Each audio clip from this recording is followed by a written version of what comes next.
What's going on? This is Alex with Metastophicles Gaming, bringing you 3 more of these Wilds of Eldraine collector boosters.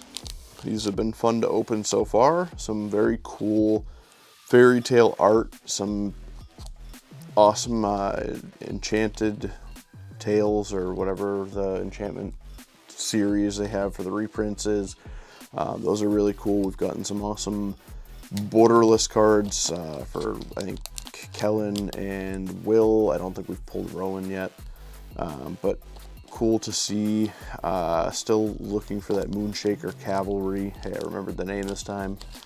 So let's go ahead, let's open these packs, see if we can't pull a Moonshaker Cavalry in here, or maybe, just maybe, a Confetti Foil. So let's go ahead and get into it.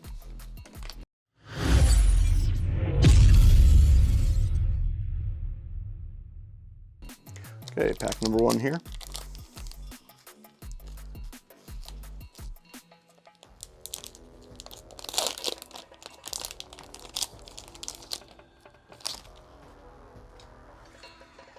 And behind the food token we have Song of Todentaz? Sure, let's say Song of Todentaz. Can we get this to focus? That's the question. Okay, Song of Todentaz. Red and X create X 1/1 black rat creature tokens with this creature can't block. Creatures you control gain haste until end of turn. That seems kind of ridiculous. Yeah, that you could do a lot of damage with that. We get a Blind Obedience, a Restless Fortress, a Blightwing Bandit, which is pretty good card there. Restless Bivouac. I have not seen this one yet. So this is the red-white land. You can tap 1, a white and a red, and it becomes a 2/2 red and white ox creature. And whenever it attacks, put a +1/+1 counter on target creature you control. So that's pretty interesting. Haven't seen that one yet. Nice to see. We get a Ground Seal and a Grasp of Fate. We have pulled a lot of Grasp of Fate out of that slot, which isn't a bad thing, so I'll take it, but just an observation. Seems like that's a very common thing to be able to pull. Not dead after all.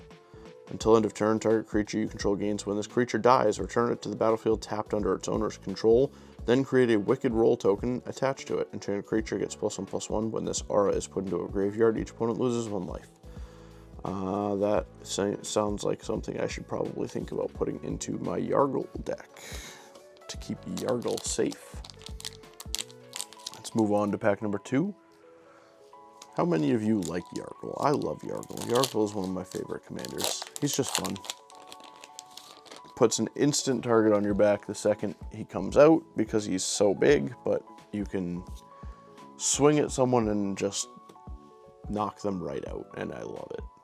We get a Gumdrop Poisoner. Did I say Prisoner the last time I pulled this? I feel like I keep reading this as Prisoner.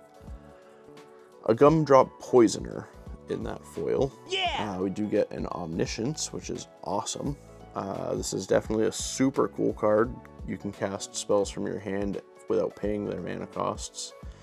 You can definitely set up some mean game-winning turns with that. We get a Virtue of Courage, which is the red Virtue. It has Embereth Blaze for its adventure. It deals 2 damage to any target. And then to cast it for 5, it's an enchantment with whenever a source you control deals non-combat damage to an opponent, you may exile that many cards from the top of your library, and you may play those cards this turn. Lich Knight's Conquest. Sacrifice any number of artifacts, enchantments, and or tokens, and return that many creature cards from your graveyard to the battlefield. I feel like that could be very, very powerful. Interesting to see how that gets used, actually. Plains, Twisted Fealty, Arietes, Tempting Apple. So 4 mana for a legendary artifact food. When it enters the battlefield, gain control of target creature until end of turn. Untap that creature and it gains haste until end of turn. Tap 2 and tap this to sacrifice Arietes' Tempting Apple. You gain 3 life.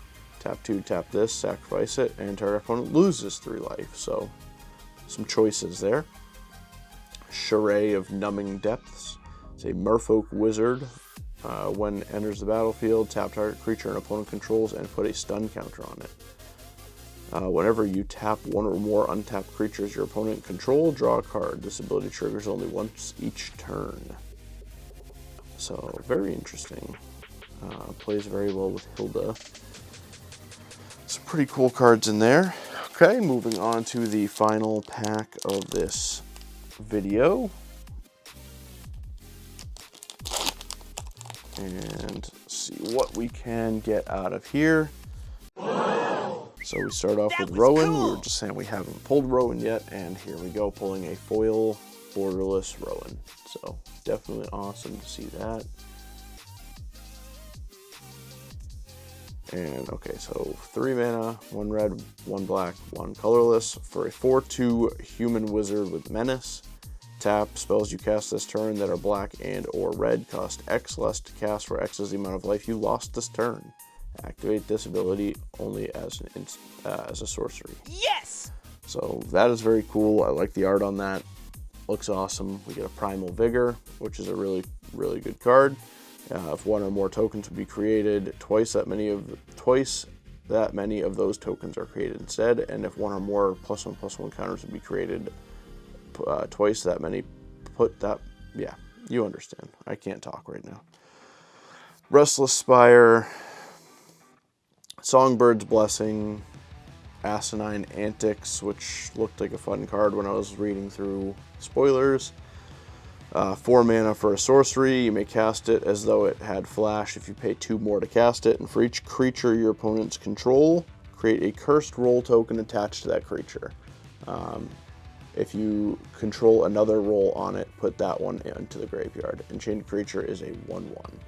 So you can just curse everything your opponent has, and if you play it on their turn, it costs a little bit more, but definitely something interesting. Kind of just crippling all of your opponent's creatures, turning them into little 1/1s. Sounds like it would be very, very fun. Living Lectern looks fun too.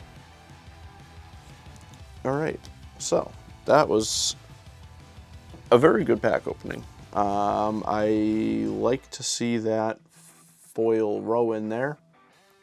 Primal Vigor is definitely a good card to see pulled. Omniscience was great. Blightwing Bandit's good one. And I think this card's actually pretty cool if you want to make a rat deck, because that could be a really good way to finish with all those hasty rats. If you enjoyed the video, give it a like, subscribe. Let me know what you think about these cards in the comments. Do you like these reprints, the Enchanted Tales or whatever they're called? Do you like the land cycle that they put in here with that, turns into a creature, and whenever it attacks it gives you some sort of effect? Let me know what you think about this set and what the possibilities are with it.